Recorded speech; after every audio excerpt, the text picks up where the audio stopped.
about a week ago, if we thought about this game, it would be all Jonathan Taylor and Javonte Williams. That is no longer the case. I've asked you before, when someone gets kind of backed out of that production, how do you quantify who like soaks up that usage, eats up the pie? And it's interesting, you do not necessarily think that that work is going to go to the number one wideout, at least on the Indianapolis side.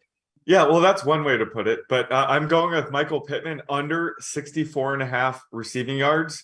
Now, last week, he only managed to catch 3 balls for 31 yards, despite the easy matchup against the Titans, and despite the fact that Matt Ryan threw for 356 yards. So this is a much tougher matchup against Denver. Pittman will likely be faced up against Ronald Darby, Patrick Surtain. So, this is a situation where Nyheim Hines will probably get to play more. Well, he will play more with Jonathan Taylor out. They're going to be a bit more pass heavy, but that could also mean more dump offs to Nyheim Hines.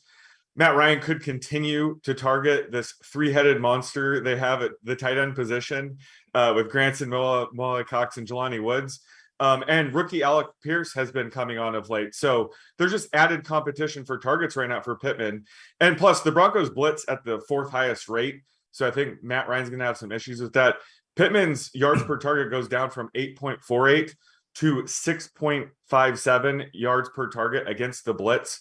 So he's not going to see many deep shots, and he hasn't this season. He has a very low ADOT of 6.5. So this situation, he might need 6 or even 7 targets to clear this number.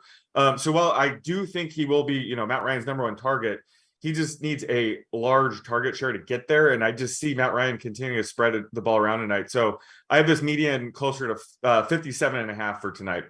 All right, fair enough. It's not like Matt Ryan is a mobile quarterback either. When the pressure does come, the dump-offs could be there. What about you, Nick? I mean, it seems like you are also respecting the cornerback combo that is Darby and Surtain. You have your eyes on potentially fading a different Colts wideout. Yeah, exactly. I mean, I think Sean and I are kind of in the same mindset here, just with different receivers. I'm going with Alex Pierce under 2.5 receptions. You can get that plus 120 at BetMGM right now. Part of spreading it around means if you're spreading it around, you're going to get fewer targets and you're going to get fewer receptions. Also, as Sean talked about, less downfield targets. Well, that's where Alec Pierce has been thriving so far this year.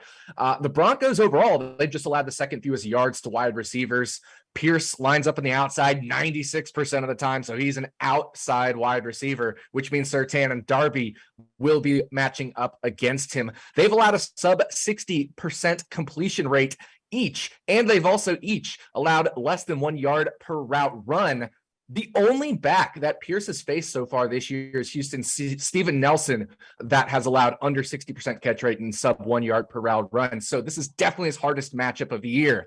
Additionally, Pierce's snap count and snap percentage have dwindled each of the 3 weeks he's played. He's gone from 51% down to 45%, down to just under 44% of the snaps this past week. So that's not a great trend. So while his targets have been up, that probably will potentially regress to his mean at some point. So, if his snaps are coming down, if the ball's being spread around, I think under 2.5 makes a lot of sense. Also, the in-game model leans slightly more rush heavy than maybe the pregame projections indicate. But the bottom line is 7 catches in 3 games. That's 2.3 catches per game, which is already under that 2.5 number. And now he faces possibly his hardest matchup yet with dwindling snap counts.